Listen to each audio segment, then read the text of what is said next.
तो यार अपने पीएचपी के कोर्स में आगे बढ़ते हैं और अगले टॉपिक के बारे में बात करते हैं। तो अगला चैप्टर है हमारा पीएचपी एको स्लैश प्रिंट। ठीक है यार, बेसिकली ये दोनों चीज़ें कुछ नहीं, ये दोनों चीज़ें हैं हमारी आउटपुट स्टेटमेंट, जो कि आउटपुट दिखाने में हमारी मदद करती हैं।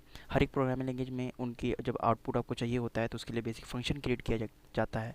जैसे कि हमारा पाइथन में प्रिंट स्टेटमेंट होता है।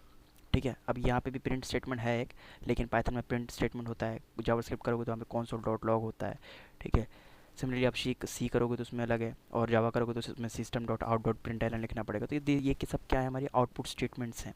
ठीक है, तो इस वीडियो में हम लोग एको और प्रिंट स्टेटमेंट्स को एक्सप्लोर कर रहे होंगे। तो उससे पहले हम लोग काम करते हैं, आ जाते हैं यहाँ पर, और मैं अपना फाइल एक्सप्लोरर खोलूँगा सबसे पहले। तो फाइल एक्सप्लोरर खोलने के बाद मैं जाऊँगा अपने लोकल डिस्क सी में, और उसके बाद हम जाएंगे जैम्प में, और जैम्प में जाने के बाद मैं जाऊँगा एच टी डॉक्स फोल्डर में। ठीक है, एच टी डॉक्स फोल्डर में, और मैं जाऊँगा फिर हमने लर्न पीएचपी के नाम से बनाए थे ना, लर्न पीएचपी, और यहाँ पे जाके मैं ओपन विद कोड कर दूँगा। इसको कर देता हूँ मैं मिनिमाइज़। तो मेरा ये विजुअल स्टूडियो कोड में खुल जाएगा, और उसके बाद हम यहाँ पे लिखते हैं जैम्प। ठीक है, जैम्प चलाएंगे क्योंकि जैम्प ओपन करेंगे तभी हमारा आउटपुट दिखेगा हमारे ब्राउज़र में।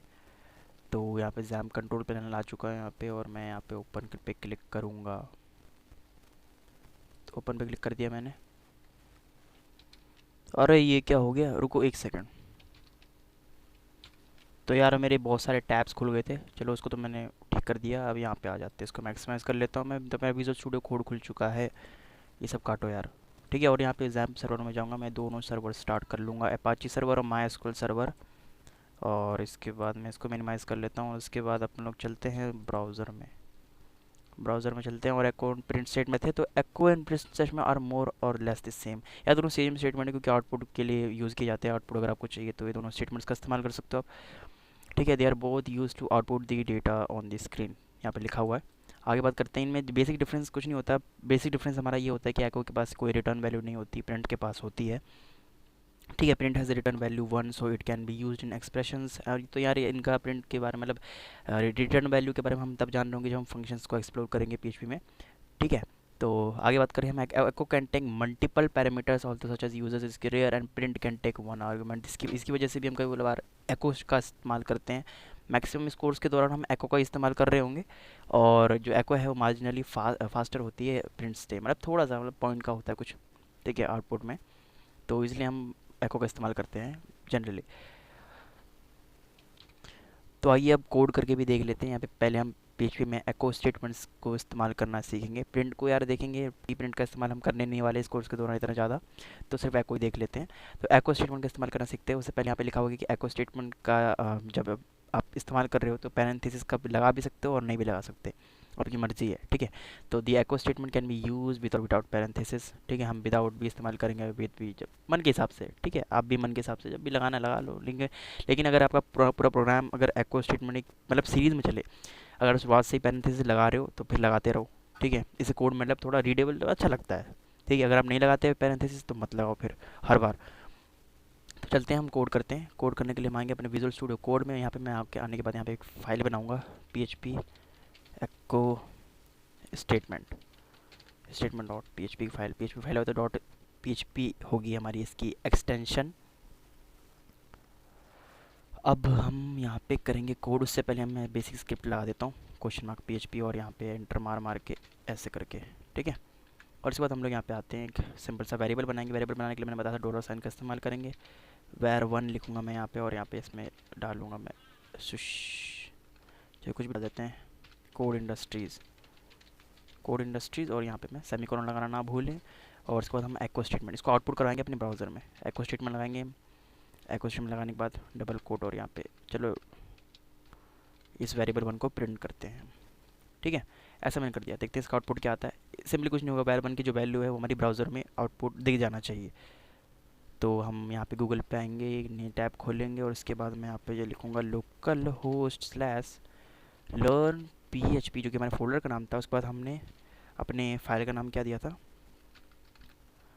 एक सेकंड।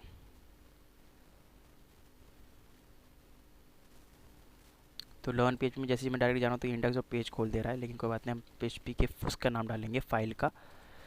तो हमारा लर्न पीएचपी है और उसके बाद है हमारा पीएचपी एको स्टेटमेंट, ठीक है। तो ये डालेंगे एग्जैक्ट पीएचपी अंडरस्कोर एको स्टेटमेंट डॉट पीएचपी, ठीक है। एंटर मारूंगा, ये देखो कोड इंडस्ट्रीज आ गया लिख के। तो हमने एको की मदद से हमारा जो डेटा है वो आउटपुट दिखवा दिया अपने ब्राउज़र पे।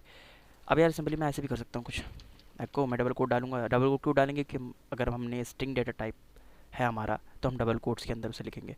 ऐसे करेंगे, देखिए code industries here you can learn PHP in easiest way, ठीक है। अगर यार ईजीएस्ट की स्पेलिंग गलत हो तो कोई माफ़ करना यार। तो यहाँ पे मैंने ऐसे लिख दिया था और मैं इसको सेव करूँ, कंट्रोल ऐसे सेव करना ना भूलें, क्योंकि उसके बाद क्या होगा कि सेव नहीं करते हैं कई बार, फिर ब्राउज़र को रिलोड मारते रहते हैं और आउटपुट आता नहीं है, मत्था ख़राब होता है। तो मैं अब अगर रिलोड मारूंगा तो यहाँ पे देखो कोड इंडस्ट्रीज़ के आगे ही लिख के आ जाएगा। अब वो कोड इंडस्ट्री के जैसे आगे इसी लाइन में आ गया क्योंकि मैंने बी आर टैग नहीं लगाया, बी आर टैग नहीं लगाया। तो बी आर टैग लगाने के लिए मैं ऐसे भी लगा सकता हूँ एको और फिर ऐसे कर दूँ मैं बी आर टैग है, ठीक है। और सेमीकोलन लगाना ना भूलें भाई। अब मैं रिलोड करूँगा इसे तो मेरा जो है ये अगली लाइन में आएगा, code industries here you can learn PHP in easiest वे। तो सिंपली यहाँ पे इन्होंने यही चीज़ बता रखी है। और एको के अंदर आप एचटीएमएल टैग्स का भी इस्तेमाल कर सकते हो, जैसे ये इन्होंने हेडिंग टैग का इस्तेमाल कर रखा है तो मैं उसको भी इस्तेमाल करके बताता हूँ आपको। हेडिंग टैग का इस्तेमाल कैसे जैसे मैं अगर h1 इस्तेमाल करूँ, h1 एचटीएमएल कोड लिख रहा हूँ basically, h1 this is a heading, ठीक है। दिस इज़ ए हेडिंग और उसके बाद मैं इसको टैग को क्लोज करूँ और सेमीकोलन लगाना ना भूलूँ और कंट्रोल एस से सेव करूँ तो मेरा दिस इज़ अ हेडिंग यहाँ पे शो हो जाएगा। और यार बी आर टैग लगा देता हूँ मैं। तो बी आर टैग आप ऐसे भी लगा सकते हो, देखो यहीं पे आप ऐसे लिख दो, ठीक है। बी आर टैग क्या सिंपली लाइन ब्रेक है, इससे क्या होगा अगली लाइन में आएगा अगला कोड जो भी आप लिखोगे वो मतलब आउटपुट जो होगा उसका अगली लाइन से शुरुआत होगी उसकी। तो मैं यहाँ भी लगा देता हूँ ताकि आगे कोड लिखूँ तो अपने आप हो जाए। बी आर टैग सेव करूँगा, गूगल पे जाऊँगा, रिलोड करूँगा, मेरे दिस इज़ हेडिंग आ चुका है। तो अब HTML का कोड भी पूरा का पूरा डाल सकते हो PHP के इन एको स्टेटमेंट के अंदर, ठीक है। तो इन्होंने यही चीज़ कर रखी है। और यहाँ पे देखो मल्टीपल पैरामीटर्स, जैसे यहाँ पे मैंने बताया था ना आपको, एको हैज़ रुको ये रहा, एको कैन टेक मल्टीपल पैरामीटर्स, ठीक है। तो ऐसा इन्होंने यहाँ पे देखो एग्जांपल देखा, दिस स्ट्रिंग वॉज, यहाँ पे मतलब डिफरेंट डिफरेंट मतलब अलग अलग करके कर रखा है इन्होंने। तो इसको भी देख एक्सप्लोर करते हैं। अगर हम तोड़ तोड़ के लिखें तो क्या होगा, जैसे ऐसे मैं करूँ को दिस इज़ ऐसे, ठीक है, अलग अलग। दिस इज़ कोड इंडस्ट्रीज़, अब यहाँ पे मैंने वो नहीं लगाया, इंडस्ट्रीज़ यहाँ पे सेमीकोलन लगा दूँ, सेव करूँ, ब्राउज़र पे जाऊँ, रिलोड करूँ तो यहाँ मेरा यहाँ पे आउटपुट आ जाएगा दिस इज़ कोड इंडस्ट्रीज़ जोड़ के, ठीक है। इनके बीच में स्पेसेस नहीं आएंगे। अगर मैं स्पेसेस देना चाहता हूँ तो यहाँ पे मेरे को कैसे करना होगा, ठीक है। तो अब मैं अगर इसको सेव करता हूँ तो मेरी स्पेसेस आनी चाहिए, आगे आ जो कि आ चुकी हैं। आगे बढ़ते हैं। आगे क्या किया इन्होंने, वेरिएबल्स को डिस्प्ले किया है। वेरिएबल्स हमने बनाए थे पहले ही, हमने वेरिएबल्स को देख लिया था, var1 हमने बनाया, वेरिएबल बनाया कोड इंडस्ट्रीज़ के नाम से। फिर उन्होंने एको उस var1 को उस var के वन के अंदर जो भी डेटा स्टोर्ड था उस डेटा को हमने ब्राउज़र पे दिखवाया। तो इन्होंने बस यही बताया। फिर प्रिंट स्टेटमेंट के बारे में थोड़ा बहुत कह रहे हैं। प्रिंट स्टेटमेंट सेम तरीके से काम करेगा, उसमें कुछ नहीं है ऐसा। बाकी जैसे यहाँ पे इन्होंने जो कुछ कोड लिख रखा है ना, जैसे प्रिंट h2 हेड टैग लगाई है और फिर PHP इज़ अ फन, तो PHP इज़ अ फन लिख के आ जाएगा। जैसे यहाँ पे मैंने ट्राई योरसेल्फ पे क्लिक किया जिससे ये नेट टाइम में लेके जाएगा और उसका आउटपुट मुझे दिखा देगा। तो ये मेरा लोड हो रहा है। बाकी आगे देख लेते हैं हम लोग, आगे क्या है हमारे टॉपिक्स। इन्होंने सिंपली वही बताया क्या बोलते हैं प्रिंट कैसे सेम तरीके से काम करता है। तो यहाँ पे देखो यार, इन्होंने यहाँ पे देखो जैसे प्रिंट स्टेटमेंट का इस्तेमाल किया और यहाँ पे इन्होंने h2 टैग लगाया उसके अंदर, तो यहाँ पे PHP से फन आ गया वैसे भी। तो यार मेनली हम इस कोर्स के दौरान एको स्टेटमेंट का इस्तेमाल करेंगे, प्रिंट पे उतना हमें ध्यान देना नहीं है। आगे देखेंगे कभी जब हम एडवांस लेवल पहुँच जाएंगे तो थोड़ा इधर उधर कर लेंगे। बाकी हमें मेनली एको स्टेटमेंट का ही इस्तेमाल करना है। तो हम इस वीडियो में हम लोगों ने एको स्टेटमेंट के बारे में जाना, एको स्टेटमेंट के थ्रू हम कैसे आउटपुट को जनरेट करा सकते हैं और शो कर सकते हैं उस आउटपुट को अपने ब्राउज़र पे।